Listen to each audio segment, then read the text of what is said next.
Yo guys, aujourd'hui je fais une petite vidéo update sur les algos de trading et sur les apps parce que ça me permet de moi remettre mes idées au clair et de parler un peu d'entrepreneuriat et d'apprendre, de vous apprendre ce que j'ai appris ces derniers temps. Donc euh, je vais commencer par les applications mobiles parce que je pense qu'il y a un truc intéressant à dire sur le marketing. Donc j'ai développé une première application qui s'appelle Kefir, qui est une application de nutrition all-in-one qui te permet de mesurer la qualité de ta nourriture, la présence de micronutriments, les macros, donc calories, etc. Et si c'est bien ou pas pour ta santé intestinale. Donc le microbiote, s'il y a des prébiotiques, probiotiques, la présence de fibres, ce genre de choses. Voilà, ça c'est la première application. Et la deuxième, c'est une application de challenge qui te permet en fait de faire du développement personnel et de faire un petit challenge de 6 jours avec d'autres gens aussi motivés. Et l'idée du challenge, c'est de te permettre de t'améliorer un petit peu dans n'importe quel domaine dans ta vie. Ça peut être du sport, ça peut être mental, et c'est très libre aussi. En gros, j'ai créé une librairie de challenge et tu peux choisir lequel tu vas faire et tu peux aussi, mais ça c'est une fonction payante, j'ai fait en sorte que tu puisses créer tes propres challenges et inviter tes amis. Et ça je l'ai mis en fonction payante à 10 euros par année. Et on va voir si ça marche. Mais en bref, cette application vient d'être finie. Elle n'est pas encore disponible sur l'Apple Store, mais elle va bientôt être disponible sur le Google Play Store. Euh, et ça prend toujours un peu de temps de valider. Je viens de l'envoyer pour vérification. Et voilà le bilan des apps.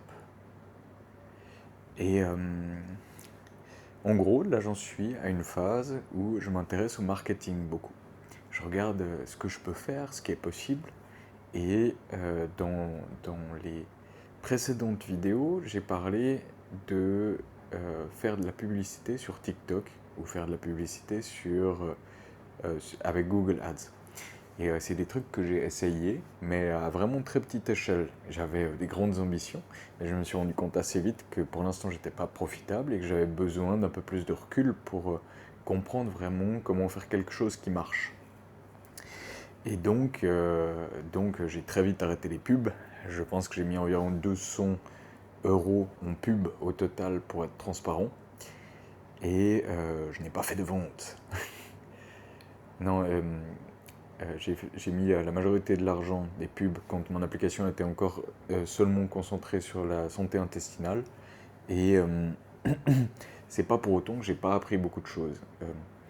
Je pense que j'ai justement découvert au travers de ces pubs que, qu'il fallait vraiment, enfin, qu'il fallait vraiment travailler les pubs de manière qu'il fallait vraiment réfléchir à qui tu veux cibler et comment, comment tu veux présenter ton produit pour qu'il y ait le plus de conversion possible, en fait, simplement. Et ça, c'est des trucs, tu vois, genre tu l'apprends en commençant à faire du marketing un peu. Et aussi, euh, mince, j'ai oublié ce que je voulais dire. Euh, je, je pense que quand tu fais des pubs, tu dois faire tu dois essayer de cibler sur une population que tu connais. Parce qu'en fait, je pense que, en tout cas, c'est un truc que j'ai ressenti, et peut-être que tu le ressens aussi si tu fais de l'entrepreneuriat. Euh, tu as envie de cibler le monde entier. Tu as envie de faire ton application en anglais, ce que j'ai fait pour mes deux apps hein, d'ailleurs. Mais je pense que parfois c'est plus intéressant de seulement te concentrer sur euh, une population que tu connais, donc la francophonie par exemple, plutôt que de target, je sais pas, les États-Unis ou des populations que tu connais pas et qui coûtent plus cher aussi parce que c'est des populations qui sont plus compétitives. Donc si tu sais parler français, pourquoi tu ferais pas l'application en français et aussi en anglais, bien sûr, si tu as envie, et bien sûr que tu peux aussi le faire en allemand et d'autres langages que tu connais assez bien. Mais je pense que c'est intéressant de vraiment essayer de pas capturer le monde entier, parce que quand tu y penses, je veux dire, en France, rien qu'en France, je veux pas dire de conneries, mais il y a quand même un peu plus de 80 millions de personnes, non?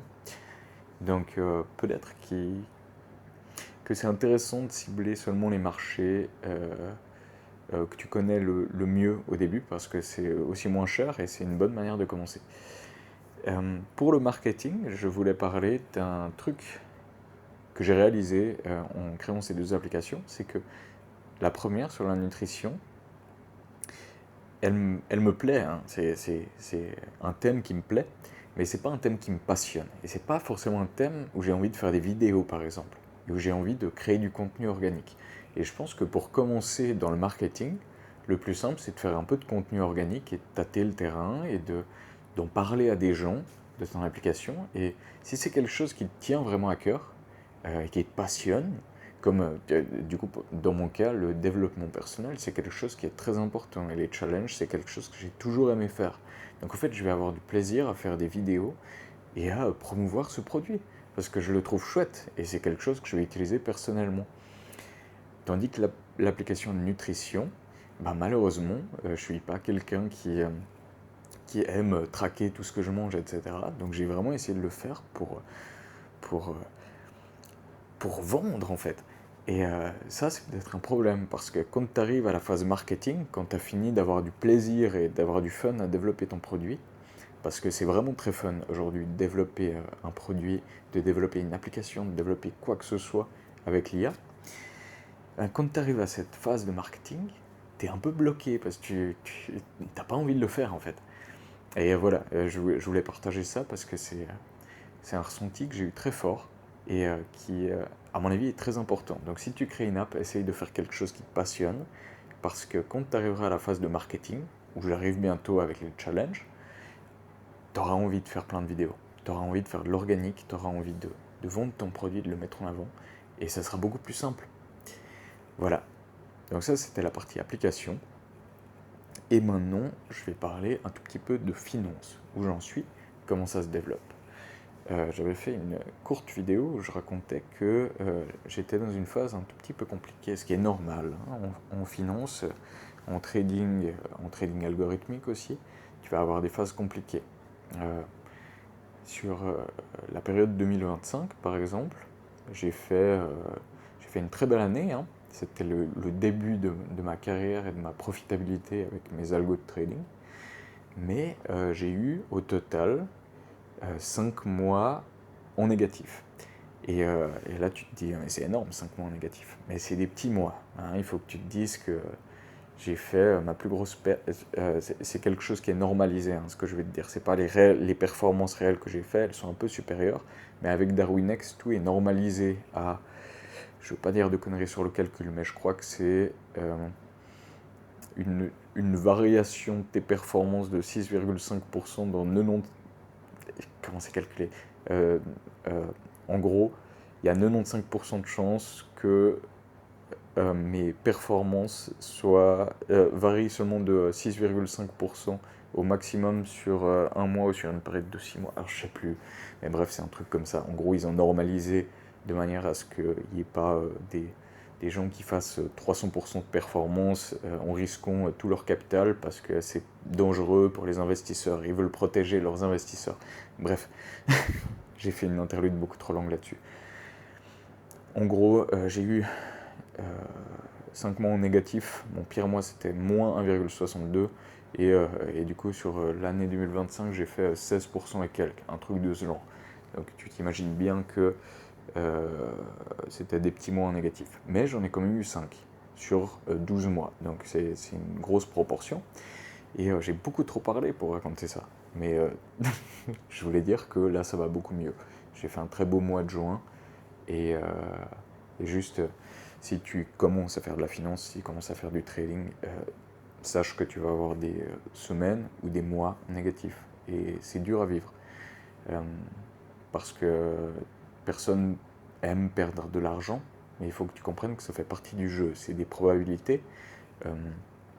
Je sais que mon edge a peut-être, on va dire, sur un risk ratio de 1,1, il a 55% de chances de gagner.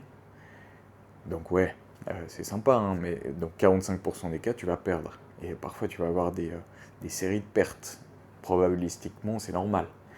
Donc, euh, donc ouais, juste sache que si tu fais un peu de la finance, si tu fais aussi du trading algorithmique, euh, faut que tu sois patient. C'est quelque chose qui prend du temps. Et peut-être que quand tu vas commencer, tu vas avoir 2 mois, 3 mois, 4 mois, j'en sais rien, en négatif. Et ça fait partie du jeu. Ça fait vraiment partie du jeu.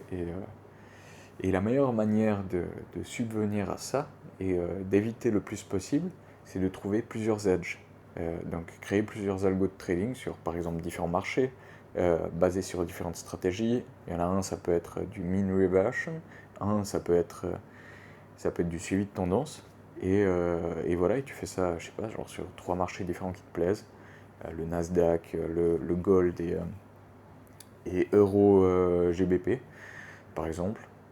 Et tu laisses ça tourner. Et là, en fait, tu vas avoir moins de périodes de drawdown euh, et ça va être plus agréable pour toi.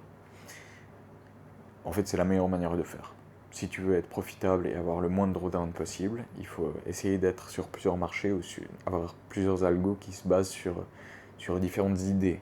Ça peut être très peu différent aussi, hein, mais juste essaye de lisser ton risque avec différentes stratégies qui marchent. Voilà, je crois que je vais arrêter la vidéo là. C'était un petit update d'où j'en suis. Et si toi qui m'écoutes, tu m'as écouté jusqu'à là, merci beaucoup. Et j'espère que ça se passe bien tes projets entrepreneuriaux. N'hésite pas à m'en parler en commentaire. Je réponds quand j'ai le temps, quand j'ai envie aussi. Je trouve que c'est dur de faire tout ça, de créer plein de projets, de voyager et de prendre du temps pour créer une communauté. Mais bon, voilà, c'est comme ça. Ciao ciao.